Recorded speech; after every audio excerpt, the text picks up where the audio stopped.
Hi mga kalab! So ngayon po ay maglilinis po tayo ng aircon mga kalab. So yung aircon po namin mga kalab ay 3 weeks na po siyang andito sa bahay. Pero nagulat ako mga kalab dahil meron nang nakalagay doon, naging pula siya mga kalab. At ang nakalagay doon ay clean filter daw mga kalab. So wala akong kaalam-alam kung paano siya linisin. Kaya nag-search ako sa YouTube mga kalab. So syempre gagayahin lang din naman natin. At disclaimer lang po, hindi ako professional na naglilinis talaga ha. So kung kaya mo naman talaga, linisin mo. So kung sa'yo lang mga kabdo, pero kung may aircon na, kunwari sa kaibigan mo, hindi mo naman kayang linisin or talagang itatry mo lang, huwag mo na lang linisin, baka makabayad ka pa. Kaya ngayon mga kalab, punta tayo dito sa aming kwarto mga kalab. At syempre para ma-update ko din kayo after 3 weeks mga kalab. At ito yung kwarto namin mga kalab. So room reveal, ayan. So pasok mga kalab, grabe sobrang ang ginaw, promise. Ang ginaw mga kalab, pasok. So, dito mga kalab sa kwarto namin is hindi talaga siya natapos pag skin coat talaga dahil madami pang gawain mga kalab at marami pang ginagastusan, di ba? Alam nyo na kung napapasin nyo, hindi pa yung bahay namin natapos dahil syempre kapag nakasahod kami, hinahati-hati namin yan, gastusin sa fish pond, sa baboy, tapos dito din sa bahay at yung pang araw-araw din namin na mga kalab. Kaya yun po. So as you can see mga kalab, ito na po yung ating aircon at dito hindi pa talaga siya medyo clean, ayan. At napapansin nyo mga kalab, meron pong kulay pula po, ayan, nakalagay na clean filter po. Ayan mga kalab, oh, clean filter, ayan. At kung napapansin nyo mga kalab, meron akong nilagay dito na pampabango. Kasi nag-order ako sa Shopee mga kalab ng pang sa aircon namin mga kalab. So i-comment dyan, baka meron kayong mai-recommend po kung anong pampabango po ng aircon mga kalab. Pero ito lang muna mga kalab. At yun po, tignan nyo po mga kalab. Kasi diba nagulat ako kasi meron na siyang clean filter. Wala akong kaalam-alam mga kalab. Tapos tinignan ko sa bandang dito, sobrang dami na pala ng mga kalab. Oh, ayan, tignan nyo. Diba? Medyo na siya mga kalab. Ayan oh. Madumi na po yung aming aircon. Ayan, kaya linisin natin siya for today's video. So, pagpasensyahan nyo na sa bandang dito mga kalab, hindi pa siya na mga kalab na finishing. Dahil syempre, kasi wala pa pong sahod sa YouTube mga kalab, no? Ayan. So, yan po yung ating gagawin ngayon mga kalab. Kukunin po ito. So, papatayin muna natin mga kalab. Ayan po. So, first time ko itong gagawin mga kalab. Sana hindi palpak.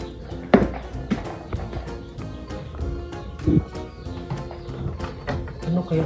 Uy! Oh, ayan na mga kalab! O, sobrang dali lang. Ganun. Ganun lang. Wait. Grabe day. First time ko to. Paano kaya to? Ito pala. Ayan na. Oh my God, sobrang daming dumi mga kalab. Oh, tignan nyo. Diba, ang dudumi mga kalab? Ang dumi. Ayan, at ito po yung natin mga kalab. Grabe. Pwede pala mga kalab, no? So, ito, nakita ko rin sa YouTube mga kalab, para malinisan ito. Kinuha itong may filter mga kalab. Ito. Ayan. Igaganon mo lang siya, ipaganon mo lang siya. So, kukunin muna natin yung nakasaksak. At itong blade ba tawag nito? Ayan. Grabe, sobrang dumi mga kalab. Ayan na. Dahan-dahan lang talaga ha. Eto na. Grabe, ang dumi. Ang dumi mga kalab. So, tignan nyo po mga kalab. O, diba?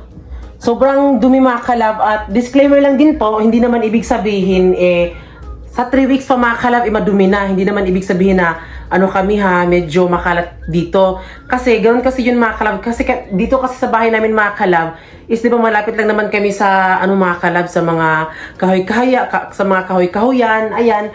So, kami dito mga kalab, dahil pa mga kalab, wala pa kasi kaming nalagay na screen dito. Ayan. di ba madami nagsuggest na kailangan naming mag-ano ng mga screen para sa mga door namin. Sa harap mga kalab, hindi pa siya pwede kasi kung lalagyan namin siya ng screen, talagang sigurado mga kalab na kapag umuulan, mangangalawang po siya mga kalab kapag naglagay kami ng screen. Sa bandang dito naman po mga kalab, talagang maanuhin din po ng ulan. At balat kami magbalagay ng sala mga kalab or biranda matawag dyan mga kalab, no? Kaya dito kasi sa amin, mahilig, dahil sa sobrang init mga kalab, talagang ino-open talaga namin dito mga kalab. Hindi naman talaga maiiwasan yung mga alikabok, ganun. So, normal lang yun, di ba? Ayan. Grabe, sobrang dami ng ano mga kalab, no? Hindi ko to in-expect. At ito din, tignan nyo mga kalab, ang dumi. Ayan. Oh, madumi siya mga kalab, no? Ayan. So, mahalaga talaga kapag may filter mga kalab, no? Para syempre, hindi papasok yung alikabok dyan mga kalab. Hugasan natin to ngayon. Ito siya mga kalab. Ayan mga kalab, oh. Linisin na natin ang alikabok.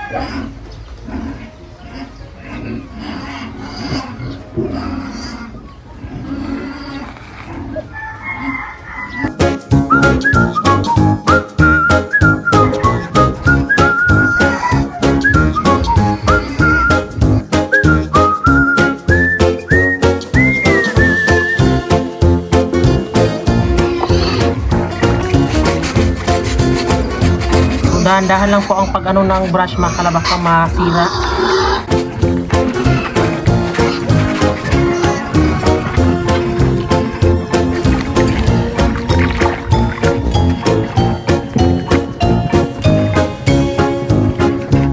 At ngayon ay ipapatuyo natin siya sa araw mga kalab kasi maano kasi yung init. Tsaka na natin to ibabalik mga kalab kapag medyo tuyo na siya.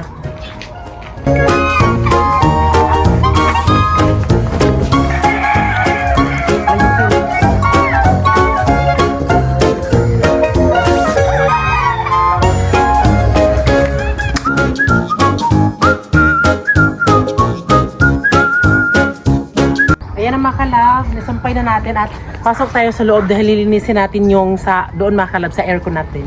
So ayan, pupunasan natin ng mga kalab, lilinisan natin gamit ito mga kalab, bulak. Sobrang dami oh.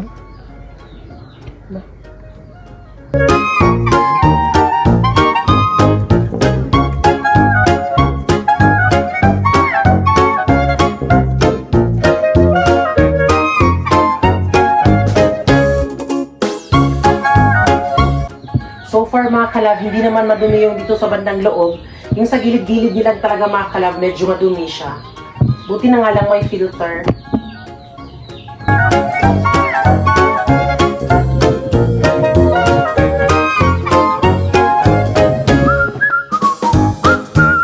Yan yung mga kalab, oh. Diba?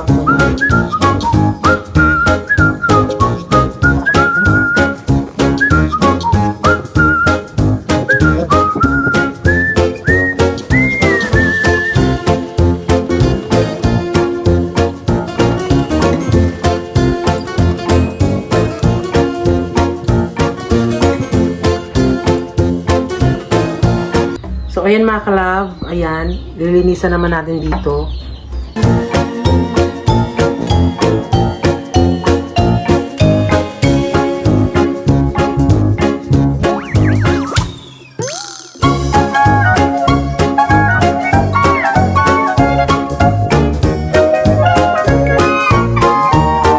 So, ayan mga kalab, sa wakas ay nalinisan na po natin yung kanyang filter, ayan. Sobrang ganda at sobrang kinis na. So, kanina is binasa ko siya. Pero make sure ko naman na matuyo siya ng bonggang-bongga talaga. At itong kanyang cover sa aircon ay malinis na din po. Ayan. So, ngayon po ibabalik na po natin mga kalab, no? Kasi talagang sobrang init talaga dito mga kalab. Madali lang din po siyang ibalik mga kalab. Pero binalik namin siya mga kalab. Make sure ko po na malinis na po siya. So, iano muna siya dito sa bandang gilid mga kalab. Ito. Hindi ka naman mahihirapan kasi may ano naman. Ayan. O, diba? So, ayan na mga kalab. Okay na siya.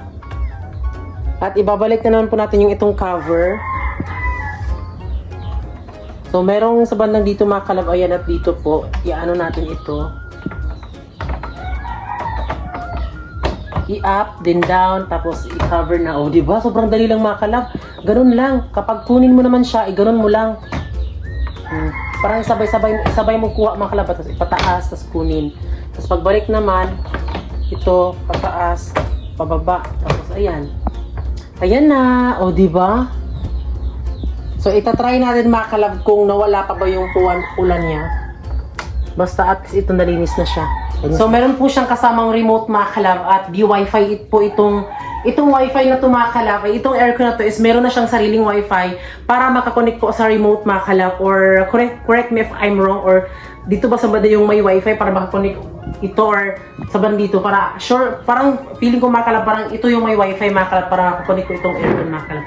So, i-open na natin mga kalab kung ano ba ang kalalabasan niya. Ay, isaksak pala na natin.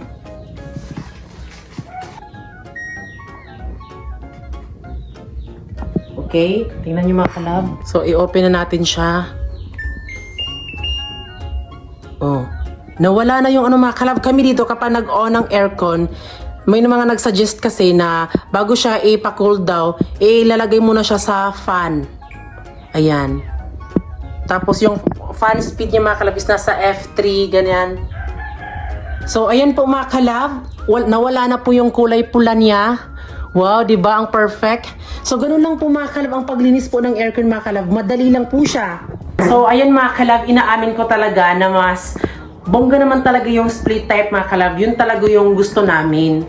Kasi di ba medyo shala. Pero doon tayo nagbabase mga kalab. Kung like sa pag ano mga kalab, like kunwari, pag nilinisan natin, di ba, hindi tayo medyo nahirapan. Kagaya nito mga kalab, pwede lang tayong sarili natin na pwede tayong maglinis mga kalab, no? Pero, meron pa din naman kailangan linisin mga kalab, medyo sa bandang loob talaga, pero hindi naman ako marunong. So, ang makakaya ko lang, isa ba na dito mga kalab. At ang aircon na ito mga kalab ay suggest po ni Madam Tutsi, kasi ganito po kasi yung aircon niya mga kalab. At nagsabi din siya na mas maganda daw po ang LG po na aircon, kasi bukod sa window type na siya mga kalab, bukod sa may dual converter na siya mga kalab, madali lang po siyang linisin. Kunin mo lang siya dito mga kalab. Di gaya po ng split type mga kalab na madami siyang proseso mga kalab. Tapos, kailangan mo pa ng mga marunong talaga na maglinis doon. Eh, ito mga kalab, sa bandang dito, kukunin lang natin, yes, okay na siya. Yung aircon po namin mga kalab ay LG Dual Inverter Compressor, 10-year warranty. Ayan po, at window type po siya mga kalab, hindi po windows open. Kaya yun po, ganun po yung proseso sa amin mga kalab. Pag ito, ang open niya is ifa-fan muna siya, paabutin siya ng mga ilang minuto, ganun. Kaya kapag okay na siya mga kalab, ay isa-set na namin siya sa cold mga kalab. So, ganun lang po ang pag-ano namin dito mga kalab. So far, sobrang lamig niya mga kalab. Ito ay 1 HP lang po. Sobrang lamig po. Sa sobrang lamig po, nasa 25 na lang po talaga namin siya nilagay mga kalab. Para yung, ano niya mga kalab, hindi siya mas masyadong malamig ng kalab kasi ang pangit din. At, alam niyo mga kalab, first time naming magka-aircon at nagdulot po ito ng sakit talaga sa aking lalamunan mga kalab. Kaya nagkaroon ako ng sipon. Ayun, tapos pag gumising ako kaumagahan, talagang masakit po yung katawan ko mga kalab. Iba po doon sa fish pan namin na kapag natulog ako doon, pagka umagahan mga kalab, nagising kami, parang walang nangyari mga kalab. Ang sarap ng pag-ano namin, talagang sadyang, hindi lang siguro kami sanay mga kalab nag-aircon, di ba? Kasi sobrang masakit talaga yung katawan namin mga kalab. Sumasakit talaga yung katawan namin mga kalab kapag gumigising kami. Pero, ganun pa din talaga, masasanay din kami at masasanay. Kaya yun po yung update sa amin mga kalab. At si Francis is wala po dito mga kalab. Andun po siya sa fish pan namin. May iniisikaso din po siya. Ayan. At yun po, i-update namin kayo soon mga kalab, or magkano yung ating bill dito sa ating aircon mga kalab. Sasabihin namin yan sa inyo kung magkano yung mababayaran namin. Kaya maraming salamat po sa lahat po nanonood ng aming vlog, at sana wag po kayong masawang suportaan kami mga kalab, kasi maging lumiit man ang views natin. Okay lang yan mga kalab dahil nasanay naman tayo na medyo maliit yung views natin noon. Basta't importante mga kalab, tuloy-tuloy yung ating pag-vlog mga kalab. Ayan. So maraming salamat po sa panonood ng aming vlogs. Bye!